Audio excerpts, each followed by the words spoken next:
Oi, gente! Podem sentar no sofá, que o terceiro episódio já vai começar.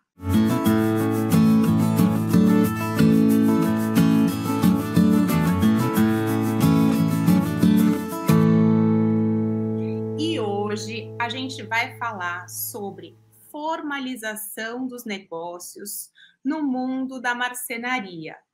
Para alinhavar, né, gente? O que a gente já tem falado nos episódios anteriores e agora a gente faz a conclusão desse assunto. E para conversar com a gente sobre esse assunto, eu vou chamar o Felipe Chiconato, ele que é consultor de negócios Sebrae. Seja bem-vindo, Felipe.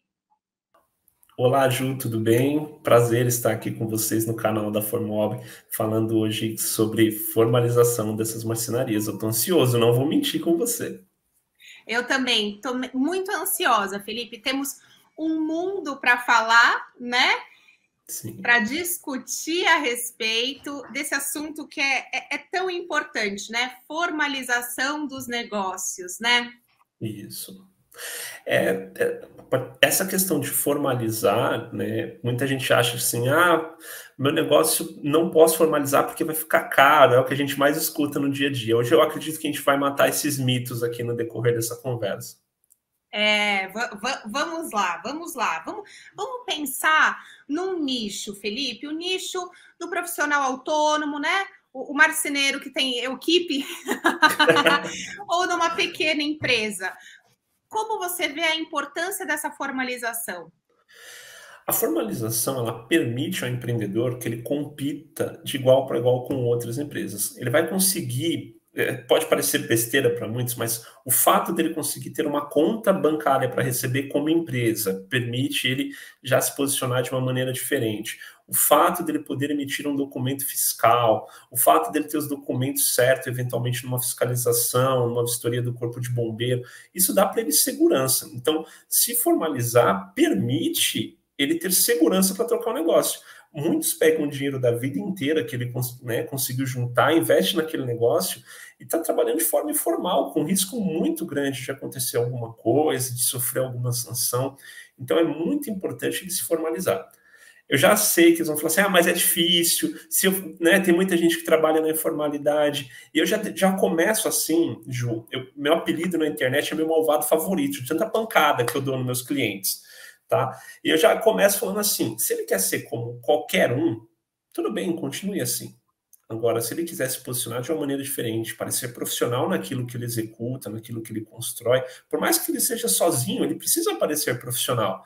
Né? Eu imagino que quando você vai comprar alguma coisa, se tem nota fiscal, você já fala, peraí, o negócio já é mais sério. Se na hora que eu vou fazer um pagamento, por exemplo, com essa empresa, eu tenho um contrato de prestação de serviço lavrado com o CNPJ da empresa, né? Você fala, peraí, não é só uma pessoa física, não é o Felipe que eu sei que está ali, de repente esse cara vai sumir. Eu tenho pessoas legais ali por trás que estão respondendo por aquilo. Então, se ele quiser ser só mais um, continua como está. Agora, se ele quer dar uma profissionalizada, se posicionar diferente no mercado, ele precisa estar formalizado, ele precisa estar legalizado para poder tocar sua atividade. Quando eu abri minha empresa, eu senti que eu virei gente. Parecia que agora tinha começado a brincadeira, sabe? Agora a coisa é séria. Antes era uma brincadeirinha. Sim. Eu acho que faz diferença, inclusive, né, no nosso modo de pensar a empresa, né? Eu tenho um episódio que eu tive a oportunidade de vivenciar de uma empreendedora que estava há mais de 10 anos trabalhando na informalidade e a gente legalizou ela. E quando ela se legalizou, foi engraçado, ela comemorava tanto, ela falou, agora eu sou empresária, eu virei empresária, caramba, e ela gritava, ela vibrava, a gente falou, gente, mas ela só tirou o CNPJ, sabe aquela assim, ela ainda não tem muita coisa para fazer, e ela, não, consegui, poxa, era tão difícil, a gente falou, poxa, não é esse monstro que as pessoas desenham, né? E ela acaba mexendo com o seu comportamento, porque vem responsabilidade quando a gente legaliza, você ganha essas responsabilidades, mas você também ganha outras oportunidades que até então você não tinha. Vem o pró e contra ali. Eu só vi pró, sendo muito sincera, assim, só fez bem para a gente ter a formalização, digamos assim, no papel, escrita na pedra.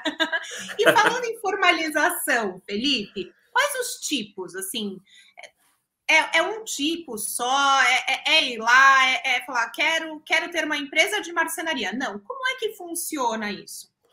Vamos lá. Quando a gente fala de empresa, eu tenho que separar os tipos de situações que eu estou falando, né? Eu tenho a forma jurídica da empresa, que aí a gente está falando de como ela é constituída.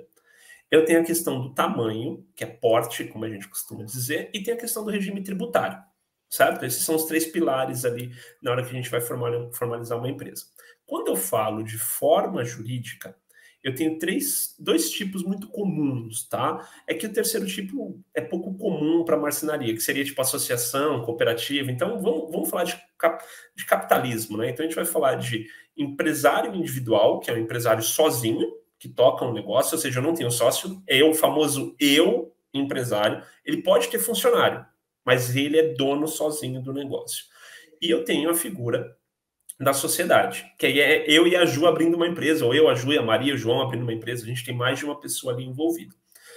A forma jurídica, ela determina o tipo de empresa que eu posso abrir. Então, por exemplo, se eu tenho uma empresa individual, uma empresa de uma pessoa só, né, a sociedade de uma pessoa só, eu posso ter a figura do empresário e eu posso ter a figura da sociedade unipessoal. Eu sei que parece meio estranha essa questão, né? Sociedade unipessoal limitada. Mas qual a diferença aqui dos dois, basicamente? O empresário, todos os bens pessoais dele respondem pela empresa. Esse é um ponto interessante. Então, imagina assim, tudo que tem de maquinário, carro que você tiver, casa, vai responder eventualmente por uma dívida da empresa, por uma obrigação que ela não honrar. Já quando eu falo da sociedade unipessoal, apesar dela ser de uma pessoa só, como ela é limitada, e a figura LTDA, a figura que a gente utiliza no mercado, ela limita essa cobrança de execução, vamos dizer assim. Então, ela separa o patrimônio da Ju do patrimônio da empresa da Ju. Deu para entender a brincadeira? A gente vai ter uma divisão. Então, se a Ju, como empresária, fizer alguma coisa errada, todos os bens pessoais da Ju, pessoa física, estão protegidos. Então, já fica a dica. Se for abrir uma empresa individual, que seja uma sociedade unipessoal, já protege o patrimônio. Se for abrir uma sociedade, você tem a figura da sociedade LTDA, que é a famosa sociedade limitada, você tem a figura da sociedade... Ai, meu Deus, fugiu o nome. É a sociedade de responsabilidade civil, que não cabe para marcenaria, mas normalmente é para médico, para esse tipo de atividade. E você tem a sociedade anônima, que não é o porte de empresa que a gente está falando. Então, vamos se concentrar na sociedade limitada. Uma ou mais pessoas que disponibilizam um capital para formar um terceiro ser, que seria a empresa, e esse ser tem um capital limitado para ser honrado eventualmente em dívida. E aí começam algumas coisinhas legais agora. Descobrimos a forma jurídica que eu estou enquadrado, se eu vou ser individual ou se eu sou sociedade. Se eu sou individual, eu vou optar pelo microempreendedor individual, desde que eu me caracterize como empresário individual, aquela empresa que não separa. Porque olha que loucura, muita gente não sabe disso. O MEI, que é o que está na moda, né? Todo mundo ouve falar muito do MEI, ele mistura o patrimônio da pessoa física com o jurídico. Ele junta isso numa coisa só.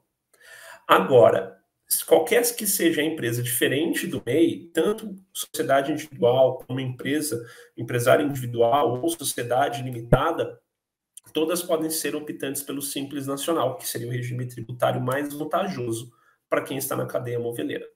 Cabe uma aspas, que é aquelas empresas que eventualmente vendem para grandes varejistas, que estão aí numa cadeia produtiva de mais larga escala, precisa de um planejamento para ver se tributação pelo lucro presumido ou lucro real passa a valer a pena por uma questão de substituição tributária dentro da cadeia. Tá? Mas em 99% dos casos, o Simples Nacional é o melhor regime tributário na hora de constituir uma empresa. Tá?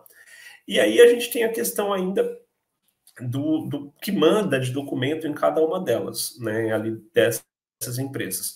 O MEI é o tipo de empresa que ele não vai precisar de contador, fica tranquilo, ele mesmo abre no site do gov.br. Caso ele não se sinta confortável para abrir, Ju, ele pode procurar qualquer unidade do Sebrae, que a gente faz esse processo com ele, tá? Esse processo é gratuito de abertura, não se paga nada para abrir o MEI. Agora, se ele for optar por abrir uma microempresa, uma empresa que já está um degrau acima do MEI, né, seja a sociedade unipessoal, seja a sociedade limitada, ou empresário individual que já fatura mais do que é permitido no MEI, que hoje, eu acho importante citar isso, hoje está em 81 mil, pelo menos para o ano de 2022, o faturamento permitido no MEI é de 81 mil ano, o que dá uma média de 6.750, que pode ser pouco, dependendo da produção desse marceneiro. Se ele está acima disso, ele já é considerado uma microempresa. Aí quem faz o processo de abertura já é o contador, tá? E aí a gente tem contadores e contadores. A gente tem contadores que fazem esse processo em até 15 dias úteis e tem contadores que demoram 60 dias para conseguir fazer o processo de abertura. Então, por isso, pesquisa bastante. Eu vejo uma variação muito grande de valor nesse processo de abertura de uma microempresa. Tem contador que cobra meio salário mínimo, tem contador que cobra 2, 3. Então, é bem de pesquisar mesmo e sentir confiança, tá? Naquele profissional que está te assegurando ali por trás. E era isso que eu ia falar, né? A figura do contador, eu acho que é indispensável, né? Quando a gente não está falando de MEI, e a palavra confiança, né, Felipe? Porque eu já vi muitos casos de empreendedores que não gostavam dessa parte, né? Que normalmente é o que acontece, né? Porque ele é marceneiro, né? Aí...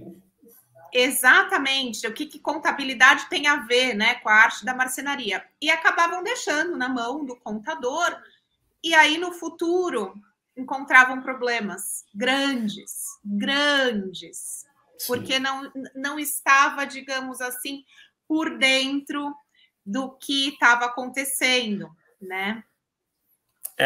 Ju, assim, já vou chamar a atenção aqui para um ponto bem importante. Qualquer besteira que teu contador faça na sua empresa, quem responde legalmente por isso é você. Tá?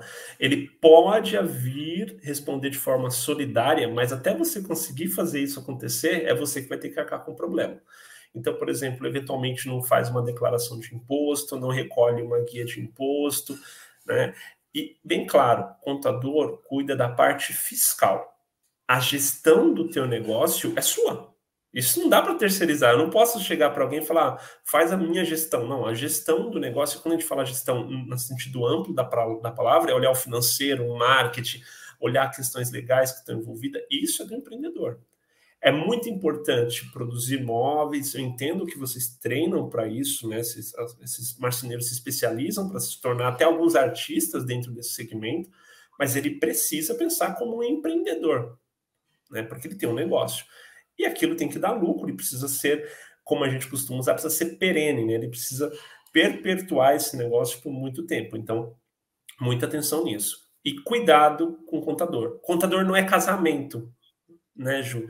Contador não é casamento. Você pode trocar, você não precisa casar até que as mortes os separem. Se você não está seguro, procure outro, vai conversando com outros empresários do segmento para ver se você encontra um empreendedor, um contador que te faça sentir mais seguro.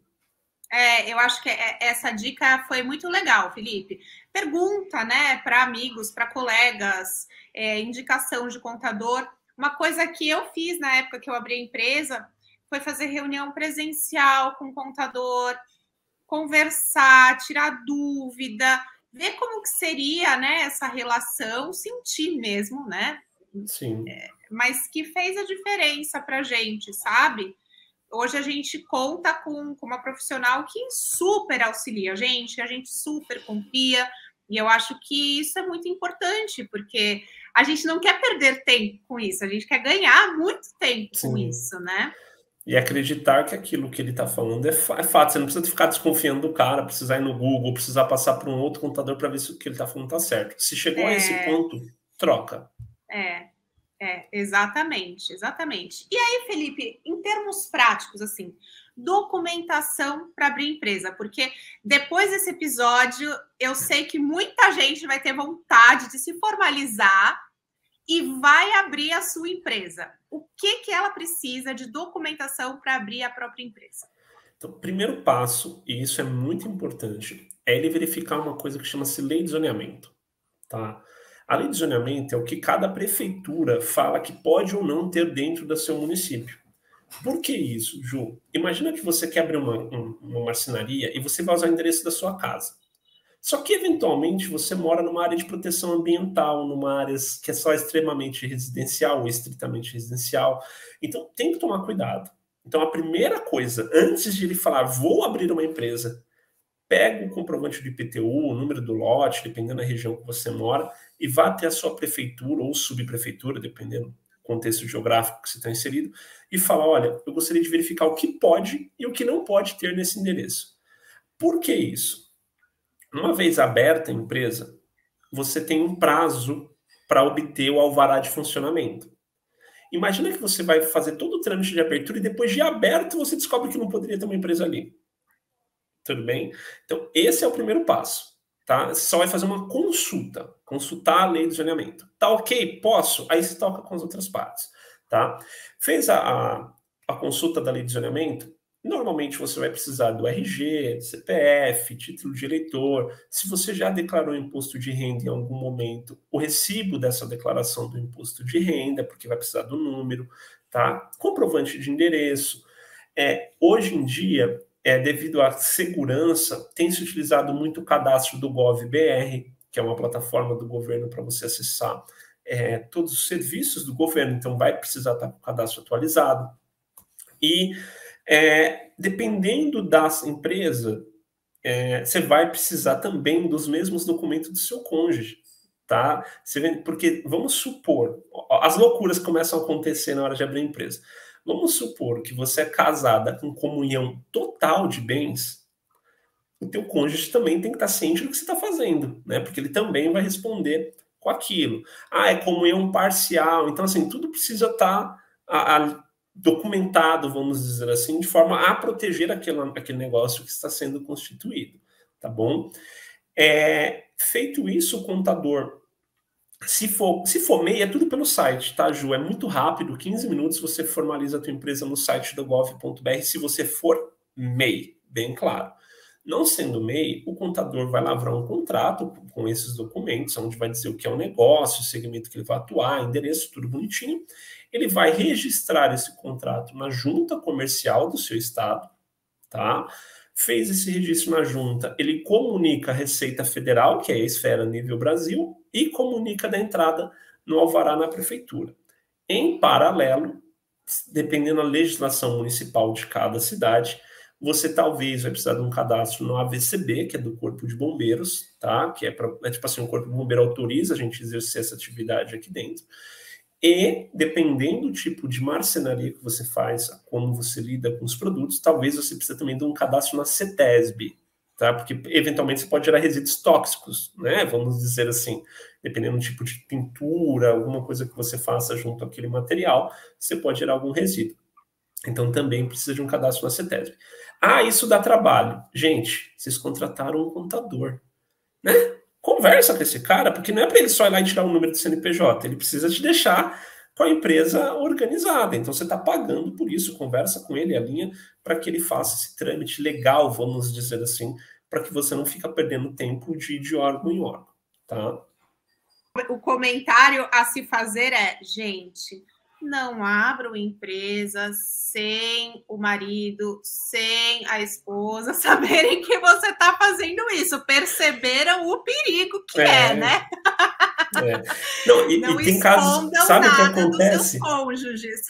Você quer saber um caso que eu peguei? Um momento assim, aspas da conversa. Eu peguei um caso do cara tem empresa, casado com comunhão parcial, a empresa foi gerada após casamento constituído, então a mulher tinha parte, tá? E ele foi tomar um crédito, pegou um empréstimo no banco e não pagou.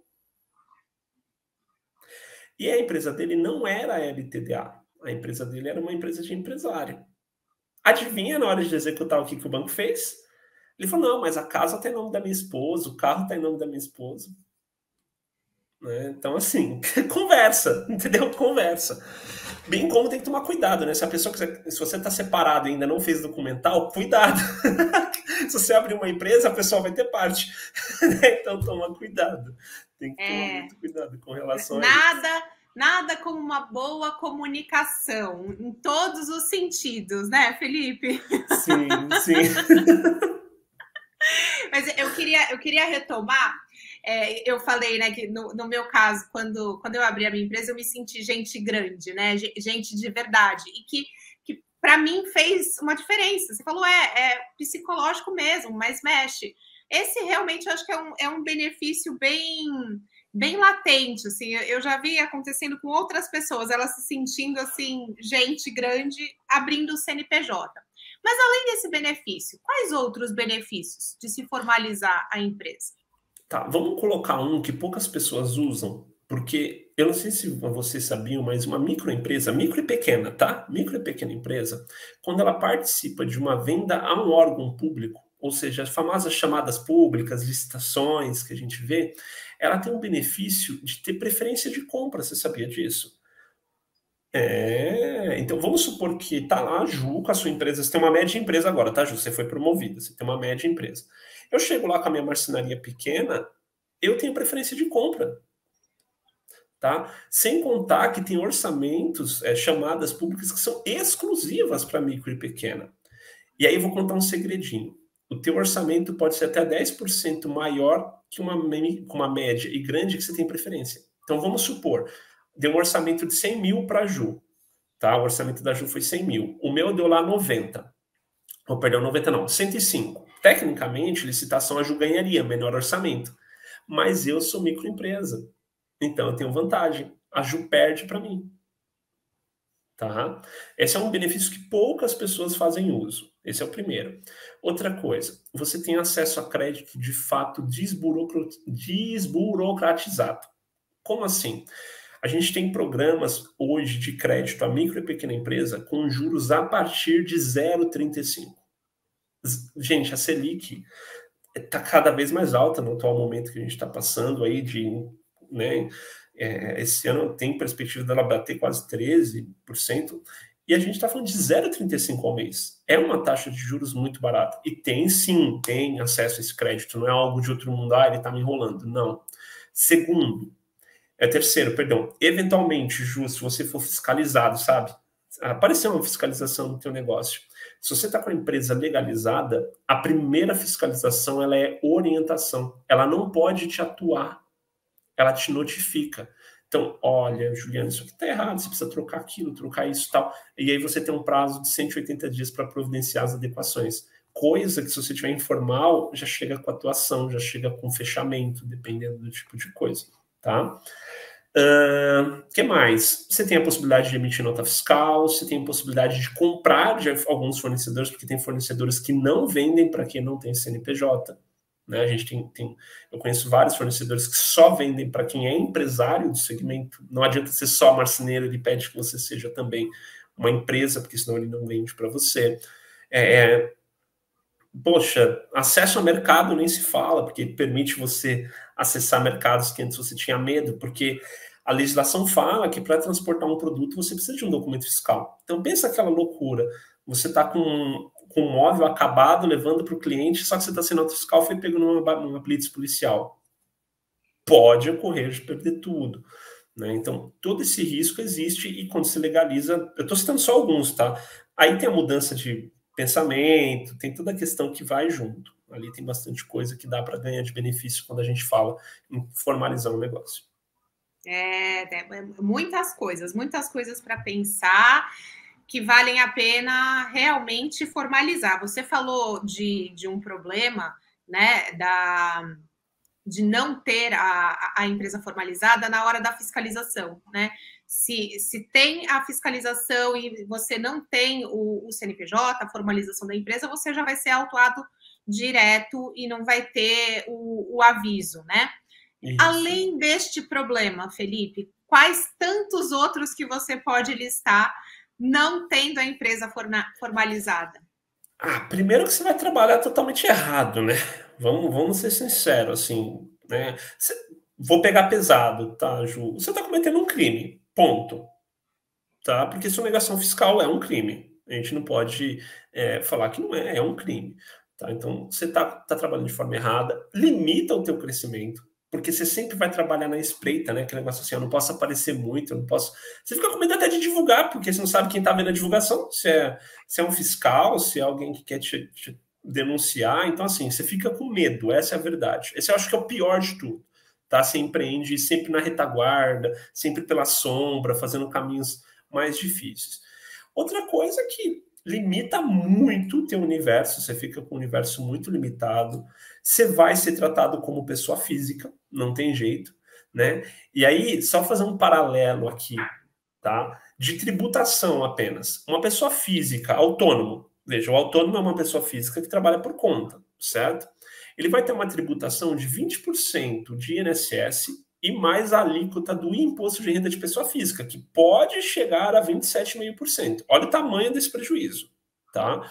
Quando a gente fala de uma marcenaria, ela pode ter, se ela for simples nacional, ela tem uma tributação a partir de 6%. E já está tudo ali dentro, INSS, sabe? Está tudo ali. Então, olha a diferença financeira que ela tem, né? O custo da informalidade ela é muito alto. Na hora de tomar crédito, ele é olhado como pessoa física. Então, a taxa de juros aí parte de 3%, 4% para mais, que a gente sabe como é a realidade de tomar crédito de pessoa física no Brasil, né? Então, acaba dificultando. E eu te falo, sem falsa modéstia, no médio e longo prazo, essa empresa perde mercado e ela, consequentemente, vai fechar, entendeu? Ela não vai conseguir se desenvolver, ele fica para subsistência, que a gente fala. Ele não vai ser aquele empresário bem-sucedido, como a gente costuma dizer. Você falando tudo isso, só fica martelando na minha cabeça, Felipe.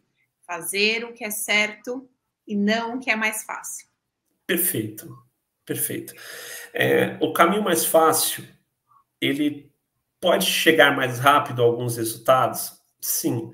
Mas o caminho certo te dá tranquilidade para você continuar caminhando apesar das dificuldades, né? Você sabe que lá na frente vai valer a pena, por mais distante que seja, né? Por mais longo que ele pareça, ele vai te dar resultados no futuro.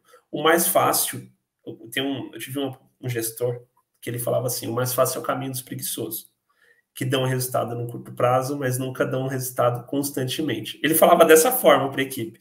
Então, toda vez que vinha um colega propor uma solução que era muito fácil, ele falava, tá, é só isso mesmo. O que você vai fazer é só isso.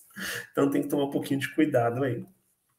Eu sempre também bato na tecla, eu sempre falo o seguinte, gente, é melhor numa árvore a gente ter as raízes fortes do que uma copa muito frondosa, sem a raiz forte, que bate qualquer ventinho e você cai, e a árvore cai, né? Tendo raiz forte, a copa frondosa é consequência. E eu acho que formalizar a nossa empresa é um grande passo para ter raiz forte, né? Sim. Não dá para pensar de outra forma, né? E acho que tem outra coisa também que eu fui entendendo ao longo do tempo, né? Muita gente reclama dos impostos, que é um absurdo, que é lá em cima, que a gente tem que pagar, que não tem retorno. Gente, vamos mudar essa cabeça, né? Vamos sair da mentalidade de escassez, vamos para a mentalidade de abundância. Se você está pagando mais imposto, é porque você consegue pagar mais imposto. Veja, começa a partir de 6%. Felipe acabou de falar, né? Diferente de ser pessoa física, que já começa muito mais do que 6%, né? Vamos começar do começo. E se você está pagando mais, é porque você está faturando mais. Isto é maravilhoso, gente. Isso a gente não tem que reclamar, a gente tem que agradecer. Não é, Felipe? E assim, Ju, eu ainda vou colocar um adendo, assim, ó. Porque existe uma opção, olha as vantagens de ter empresa. Existe uma opção dentro do Simples Nacional que ele pode pagar o imposto proporcionalmente ao recebimento. Porque vamos supor que eu vendi um projeto para você que deu lá 40 mil reais. E a gente combinou em 4 prestações de 10 mil. Eu tenho 2 opções de ser tributado. Eu posso ser tributado pela venda, que a gente fala que é a emissão do documento fiscal. Então, na hora que eu emitir a nota de 40 mil para você, eu vou pagar o imposto sobre aquele faturamento. Ou eu posso pagar o imposto pelo meu recebimento. Tá? No Simples Nacional, você tem essa vantagem. E olha que interessante. É muito melhor você pagar proporcionalmente quando você recebe, né? Porque em vez de você tomar aquela pancada de uma vez, você vai fracionando ela e você vai pagando proporcionalmente. Se eventualmente a Ju não me paga, aquele valor de tributo eu também não vou pagar, né? Se eu tiver uma inadimplência na minha carteira. Então, existem muitas vantagens. Ah, mas é caro. E aí a frase que, como consultor financeiro, eu bato no peito e falo para todo meu cliente: se o teu lucro ele só existe, ou seja, se ele é decorrente da sonegação fiscal, ou seja, por não pagar imposto, é sinal que o teu negócio não dá lucro. Você quer enganar quem? Porque a empresa tem que dar lucro pagando tudo que se deve pagar. Aí você tem um bom negócio. Agora você fala assim, não, para eu poder ter lucro, eu não posso emitir nota. Eu não posso legalizar meu negócio. Então, peraí, você não tem um negócio. Você está se enganando. Né? Você tem uma obra social que ajuda todo mundo e que você está assumindo risco para isso. Então tem que tomar cuidado. Você entrou num ponto que eu queria muito falar sobre isso. A história de quem tem empresa e muitas vezes não emite nota. Né? Não, mas aí você me quebra, pelo amor de Deus. Então, né? É esse raciocínio, né? Se eu emitir nota, eu não ganho lucro. Mas então, lucro precificou errado. Sempre Sim. Tem que considerar nota, né, Felipe? Assim, tem empresa para quê? Assim, ó, eu acho engraçado o empreendedor falar, vamos fazer meia nota? Me ajuda, faz meia nota, né? Você sabe o que eu quero dizer, a expressão meia nota? O cara faz só um pouco do valor, ou não, é sem nota, esse valor é sem nota. Gente, precificar, você vai colocar o processo inteiro. Tributação, meios de recebimento, tem que estar contemplado. A gente brinca que preço, a gente prevê o pior cenário, né? Então, assim, já prevejo o cenário do cara comprando parcelado, tudo. E a nota fiscal, ela não é opcional. Veja, a legislação fala que a nota fiscal é um documento obrigatório. E toda vez que você não emite ela para aumentar teu lucro, você está assumindo a ineficiência da tua gestão. Eu sei que... Não, você entendeu porque eu tenho um apelido de malvado favorito agora, né, Ju? Porque é tanta pancada que eu vou dando nesse empreendedor que eles são assim, poxa, esse cara é meu malvado, mas eu gosto dele.